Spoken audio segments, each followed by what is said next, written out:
Ak ti niekto tvrdí, že má doma pravý koniak z Arménska, pred profesionálom by znel trošku ako analfabet. Prečo je arménsky koniak nezmysel, ti teraz vysvetlím za 60 sekúnd.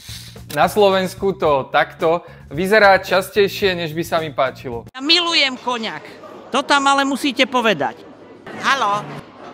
Najlepší je ten z Gruzínska. Najmä staršie generácie koniakom nazývajú pomaly aj hruškovicu zo Zemplína, ktorá nejaký čas strávila v súde. Pravdou však je, že koniak je chránené označenie pôvodu s veľmi prísnou legislatívou, ktorú ti podrobnejšie vysvetlím niekedy na budúce. Ale pre účely tohto videa, koniak sa môže vyrábať iba vo francúzskom regióne Koniak zo schválených odrôd hrozna pomocou špeciálnych medených kotlov a zrieť musí minimálne 2 roky v dubových súdoch. Ak ti niečo s podobnými parametrami nalejú v Tbilisi, OK, možno to bude chutné brandy, ale koniak to teda rozhodne nie je. Ani keď to tvoja starka tak miluje. Ak chceš vedieť, čo naozaj piješ, hoď mi follow a vidíme sa pri ďalšom poháriku.